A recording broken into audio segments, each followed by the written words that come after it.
Schools reopen అయినాయి.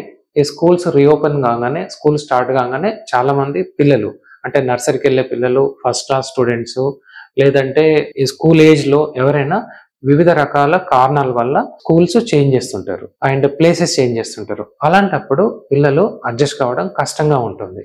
ఇలాంటి పిల్లల్లో కొందరు ఇంట్లోనేమో మంచిగా అందరితో కలివిడిగా ఉంటారు, మంచిగా మాట్లాడుతుంటారు, కానీ స్కూళ్ళలో మాట్లాడరు, ఏ క్వశ్చన్ కు ఆన్సర్ ఇవ్వరు. తర్వాత కొందరు పిల్లలు ఫంక్షన్ హాల్లో కూడా ఎటైనా ఫంక్షన్స్కి వెళ్ళినప్పుడు, సోషల్ గ్యాదరింగ్ లో కూడా మాట్లాడరు, కానీ ఇంట్లో మాత్రం గలగల మాట్లాడిస్తుంటారు. ఇది మానసిక సమస్యనా, యాంగ్జైటీ సమస్యనా, ఇదేంటిదో తెలుసుకుందాం. నా పేరు doctor Varshi, consultant psychiatrist, Suma hospital, Karimnagar. తల్లిదండ్రులకు ఏం చేయాలో అర్థం కాదు, ఇది సమస్యనా నార్మలా అనేది అర్థం కాదు. ఎందుకంటే పిల్లలు ఇంట్లో అందరితో కలివిడిగా మాట్లాడుతుంటారు. ఇంట్లో వాళ్ళ బ్రదర్స్, సిస్టర్స్, సిబ్లింగ్స్, లేదంటే పేరెంట్స్, పెద్దవాళ్ళతో అందరితో మాట్లాడతారు. ఎవరైనా చుట్టాలు ఇంటికి వస్తే, ఏమైనా బంధువులు, రిలేటివ్స్, కొత్త పర్సన్స్ ఇంటికి వస్తే మాట్లాడరు.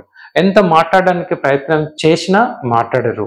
అసలు చాలా వరకు అవాయిడెన్స్ బిహేవియర్ ఉంటుంది. వాళ్ళకి దగ్గరికి వెళ్లకుండా దూరంగా ఉండడము, వాళ్ళతో అస్సలు మాట్లాడడానికి వాళ్ళు సపోర్ట్ చేయరు. ఇలానే కాకుండా స్కూల్స్ మారినప్పుడు, కొత్త స్కూల్స్కి వెళ్ళినప్పుడు, కొత్త సెక్షన్కి వెళ్ళినప్పుడు, కొత్త ఫ్రెండ్స్ దగ్గర ఉన్నప్పుడు చాలా మంది పిల్లలు మాట్లాడరు. ఒక్కొక్కసారి ఒక సెక్షన్ చేంజ్ అయినప్పుడు స్కూల్ టీచర్లు కూడా చేంజ్ అవుతుంటారు. అలాంటి పరిస్థితుల్లో కూడా వాళ్ళు మాట్లాడరు, ప్రతి క్వశ్చన్ వేసినా ఆన్సర్ ఇవ్వరు.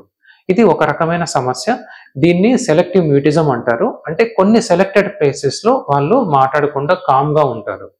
దీనివల్ల ఏమవుతుందంటే పిల్లలకు సెల్ఫ్ కాన్ఫిడెన్స్ అనేది తగ్గిపోతుంటది, వాళ్ళకు లో సెల్ఫ్ ఎస్టీమ్ ఉంటుంది. తర్వాత అందరిలో సోషలైజేషన్ బిహేవియర్ అనేది తగ్గిపోతుంటది. దీనివల్ల వాళ్ళు చదువుల్లో చాలా విషయాల్లో యాక్టివిటీలో పాల్గొనడం జరగదు. సో ఇది ఒక రకమైన మానసిక సమస్య.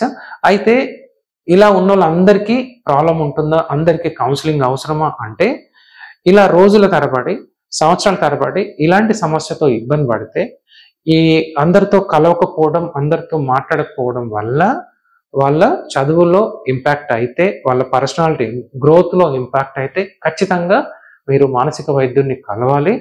ఎందుకంటే డీటెయిల్ అసెస్మెంట్ లో కారణాలు తెలుసుకోవాల్సి వస్తుంది. కారణం బట్టి మనం ట్రీట్మెంట్ లేదంటే కౌన్సిలింగ్ చేయాల్సి వస్తుంది.